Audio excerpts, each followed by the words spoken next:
Hello, I'm Santa Rose. My author name is Bell Rose. You'll see me listed both ways. I am your Blooming Life Guide.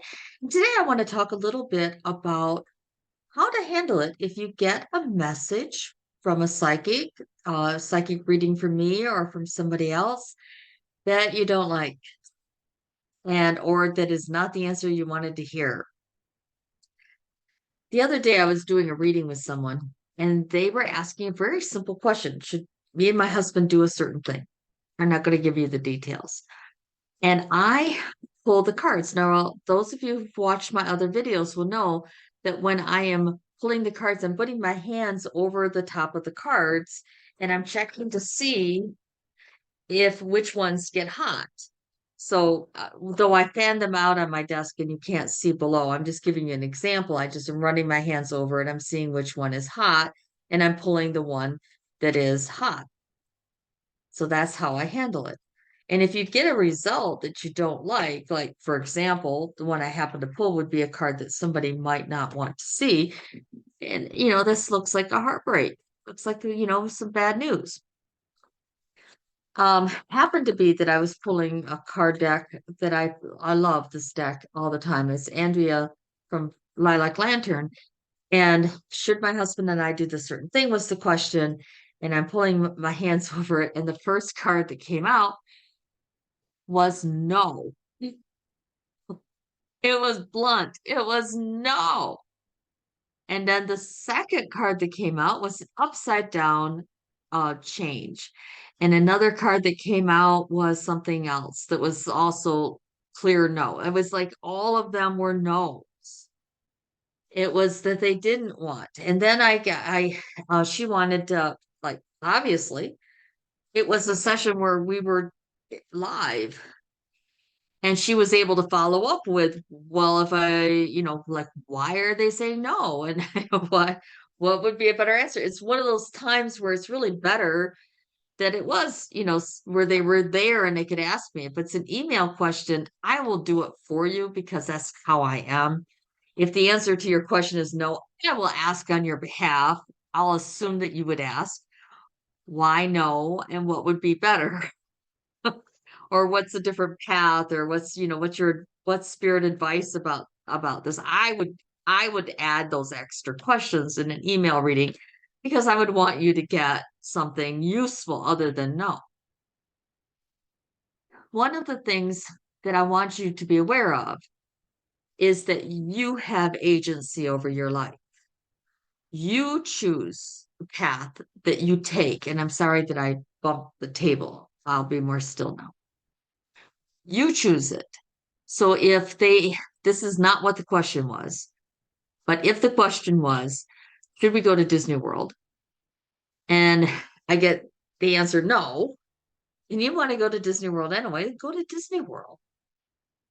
The warning about not going could be that there's something about going there that would not be good. And that's why you're getting warned not to. But it also could be that whatever is not good, you would be fine with in the end and you would overcome and it wouldn't be that big a deal. You choose the answer. Now, in this particular case, I got a more detailed answer from them about why. I got these obstacles, I got these issues that could come up. I got these basically, these stressors or headaches that kind of a thing. There was a reason why the answer was no.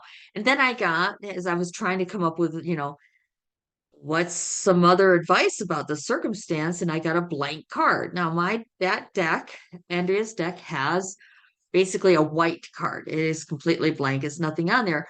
You could draw your own design and have that be a unique design that is yours, but I leave it as a blank card. And it usually means exactly what this meant, which was a blank slate.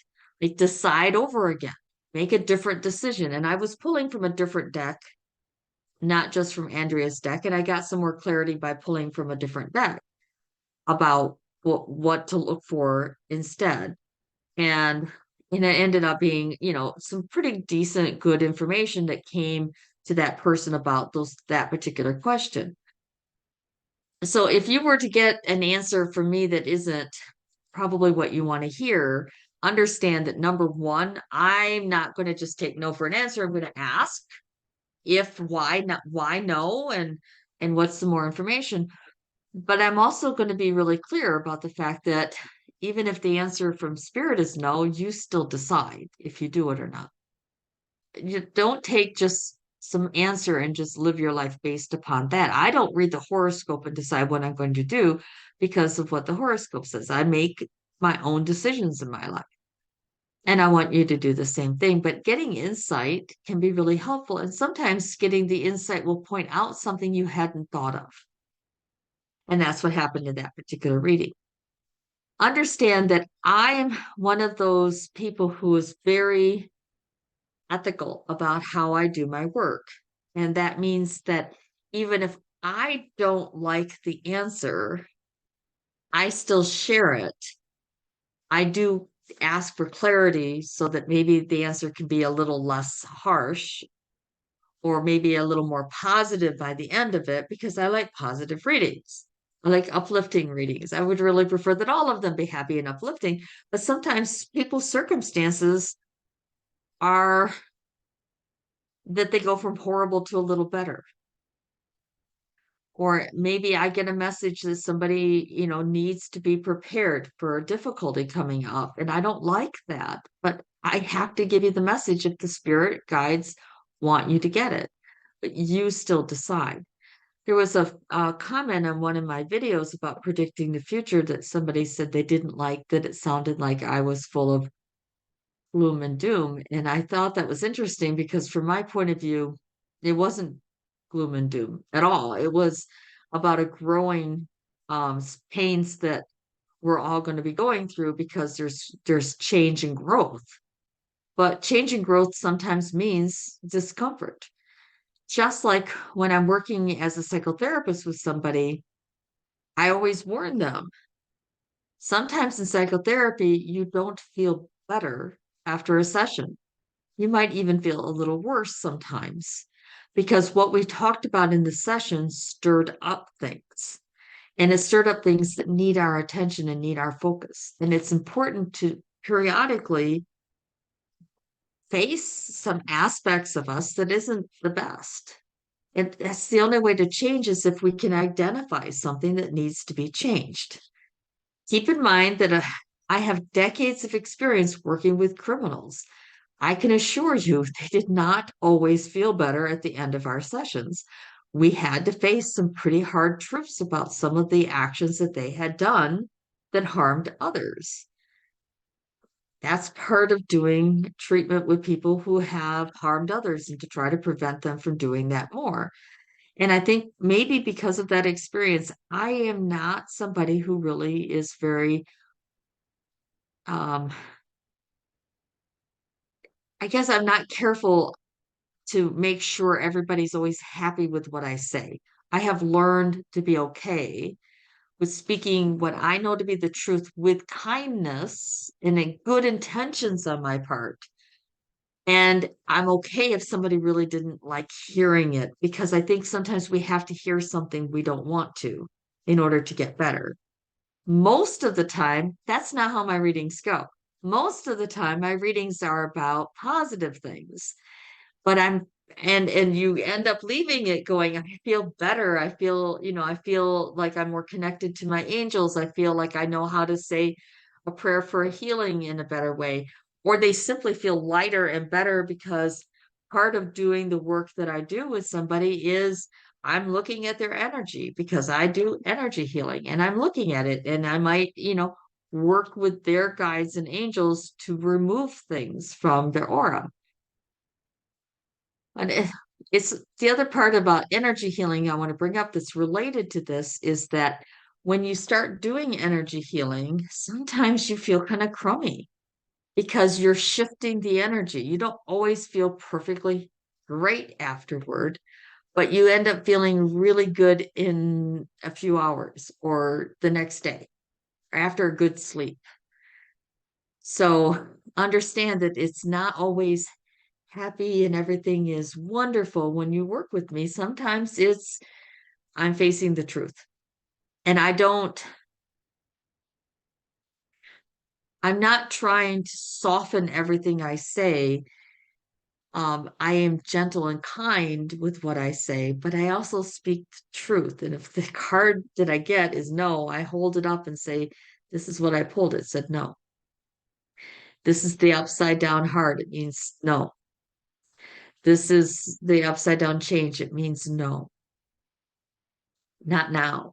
Upside down change doesn't mean no change. It means it might not be right now, or the change that you want is going to topsy-turvy and it's not going to be what you want if you proceed in the same path you're on. There's all kinds of different interpretations for the cards, but I would interpret it based on what the energy was at the moment. Psychics also can only predict the future if nobody makes any changes to the energy. So if I'm predicting that certain thing is going to happen to a public figure, and there's major big changes that take place, and the energy is shifted, the answer is not going to be the same. Just like at one point, I predicted the Trump family was going to go to Saudi Arabia. They didn't. I think they did visit there, but they didn't, or at least some of them visited there, but they didn't move there. And I think it's because the energy was that they were going to do that for a time, and then there was a shift in energy, and it was decided that they wouldn't. A lot of psychics are predicting what they feel at the moment, and then there's a shift that happens and their predictions look like they're wrong, but they actually accurately stated what they were getting at the time. The same is true for one-on-one psychic readings. If there's a major shift that occurs, that prediction may not be accurate. What you're getting is guidance and advice, not necessarily details of what is going to happen. In fact, that's one of the things I say on my website is I don't actually consider what I do predicting the future. I consider what I'm doing is giving you advice about your current circumstance. That's really the emphasis of the work that I do because I know that you could shift it and change what that future outcome is. Even if I predict you're definitely going to go to this school or you're definitely going to get that job, but you could decide not to apply to those places and then you wouldn't get into those places because perhaps you don't want to. I had that same thing happen to me. I had someone tell me I was going to go and get a job in a certain place and I didn't want to move there. And I just didn't apply for a job in that location and I didn't get it. So I did that on purpose because the energy was that I would get that job. So I deliberately took that advice and didn't apply. So that's the kind of stuff I'm talking about. When you get a psychic reading, you're getting advice. You're not really going to necessarily get a prediction of something that's definitely going to happen. You're getting a prediction of what is likely to happen if the energy doesn't change, and you can change the energy, or circumstances can change the energy. So if you hear a reading and you don't like it, change the energy, make a different choice, go a different direction. Or, like in the case of this recently happened, when the answer was no, maybe that's an opportunity to clear the slate and start with a new decision-making process and look at other alternatives you had considered. Because Spirit is saying that's not the best one, pick something else. And it may not be that we know what the best choice for the future is. Just like Spirit can only tell you what the energy is at the moment, but energy shifts and changes. So that is my video today on how to handle it if you get a message from a psychic that you don't really like. So keep praying. Prayers are very, very powerful. My favorite prayer comes from the concept that's often described with the gentle way, which is praying for the best outcome for everyone. There's a Christian prayer, thy will be done. And that's sometimes what I think of too, but I usually just say, I just pray that whatever is the best outcome happen here, even if I don't know what the best outcome is. I just ask for the best outcome. So ask for that for yourself and ask for healing. You can ask for healing every single day. I ask for healing every night before I go to bed. While I'm sleeping, angels, please give me a healing and a blessing. Look after me. I do that every night, and I encourage you to as well. So have a blooming day, and I will talk to you again in a day or so, maybe tomorrow, maybe the next. Bye bye.